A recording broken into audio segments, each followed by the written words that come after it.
छतरपुर जिले के बक्सवाहा में गुरुवार को शिक्षा विभाग के संयुक्त संचालक मृत्युंजय कुमार ने बक्सवाहा ब्लॉक के शासकीय स्कूलों का औचक निरीक्षण किया। बम्होरी हायर सेकेंडरी स्कूल में 32 शिक्षक व कर्मचारी अनुपस्थित पाए गए, जिस पर कमिश्नर सागर को कार्रवाई हेतु प्रतिवेदन भेजा गया। पीएम श्री कन्या हायर सेकेंडरी स्कूल में शिक्षण व्यवस्था बेहद लचर पाई गई। केवल 5% छात्रों के बेसलाइन टेस्ट हुए थे, जबकि 100% अपेक्षित था। प्रभारी प्राचार्य अरविंद तिवारी को अनियमितताओं, फर्जी उपस्थिति और दैनंदिनी का सही रखरखाव न करने पर कड़ी फटकार लगाई गई।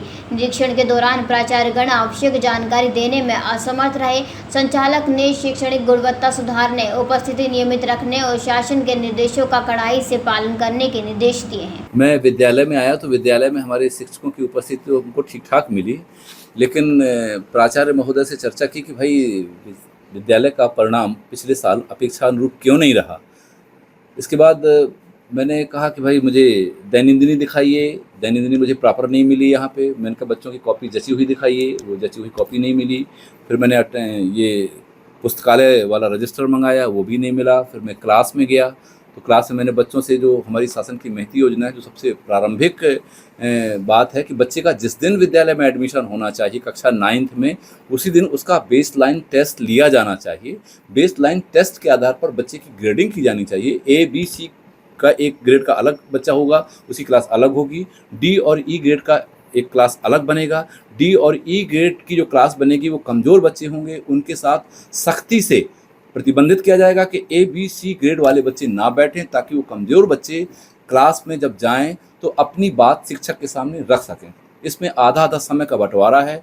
हमारे शिक्षक 40 मिनट ब्रिज कोर्स में पढ़ाएंगे, 40 मिनट उन कमज़ोर बच्चों को अपनी बात रखने के लिए, अपने प्रश्न पूछने के लिए अवसर उपलब्ध कराएंगे। लेकिन क्लास में जब मैं गया कक्षा 9th में तो मात्र 5% बच्चे ने ये स्वीकार किया कि हाँ हमारी क्लास में बेसलाइन टेस्ट हुआ है। 95% बच्चों का जब बेसलाइन टेस्ट नहीं हुआ तो फिर ब्रिज कोर्स पढ़ाने का कोई मतलब नहीं रह जाता है। ये प्रारंभिक कार्रवाई है। ब्रिज कोर्स इसलिए पढ़ाया जाता है ताकि हमारा बच्चा जो कक्षा 8वीं से, जो पिछली कक्षा में पढ़ के आया है, वो 9th के सिलेबस के साथ साथ चल सके, इसलिए कमजोरी को ठीक किया जा सके। लेकिन ऐसा इस विद्यालय में नहीं किया। देखा जा रहा है कि बक्सवा के अधिकांश ब्लॉक में विद्यालयों की क्षतिग्रस्त है, तो इसके लिए प्राचार्य को चाहिए कि हमारे DO को और प्रशासन को अवगत कराएं। उस तरफ से इसमें कार्रवाई की जाएगी। सर, जन सहयोग भी लिया जाना चाहिए। सर वही बम्होरी में भी आपने निरीक्षण किया, उसमें क्या? हाँ, अभी मैं पिछले बम्होरी में भी आया तो मैंने वहाँ पर 11 बजे निरीक्षण किया। 11 बजे वहाँ पर 32 शिक्षक और कर्मचारी उपस्थित नहीं मिले, जिसका मैंने जांच प्रतिवेदन तैयार किया और मैं कमिश्नर सागर संभाग को आज रिपोर्ट करूंगा कि इस तरह की व्यवस्था है, उनको निर्देशित किया। छतरपुर से भरत यादव की ये रिपोर्ट। जयराम जी, किशन काका, राम राम भाई, राम राम। क्या दोनों भाई बैठ के क्या हिसाब लगा रहे हो? ऊटी लहसुन के भाव आ गए क्या? अरे नहीं रे दादा, ये अपना रमेश नया मकान बनाने के लिए लोन ले रहा है। हिसाब किया तो पता चला कि लोन का पैसा तो ईंट और रेती में ही पूरा हो जाएगा। और अभी तो सीमेंट लानी है, सलिया लाना है, और तो ठेकेदार को भी पैसे देने हैं। मेरे तो कुछ समझ में ही नहीं आ रहा कि कैसे बनेगा मेरा नया मकान। अरे किशन काका, कहाँ इन रेत, सीमेंट और लाल ईंटों के चक्कर में पड़ रहे हो? मेरी बात मानो तो अपने घर को बाबजी AAC ब्लॉक से बनवाओ। इसमें ना सीमेंट और रेत की जरूरत होती है, ना ही तराई करने की झंझट। और लाल ईंटों के मुकाबले आपका मकान काफी तेजी से बनकर तैयार हो जाएगा। इससे आपके पैसे तो बचेंगे ही, साथ ही मजबूती ऐसी कि सालों साल देखने की जरूरत नहीं।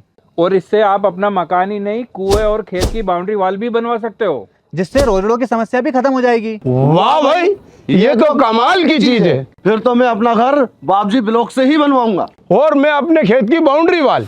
ज्यादा जानकारी के लिए स्क्रीन पर दिए गए नंबर पर अभी कॉल करें। बाबजी AAC ब्लॉक्स, स्टील से मजबूती।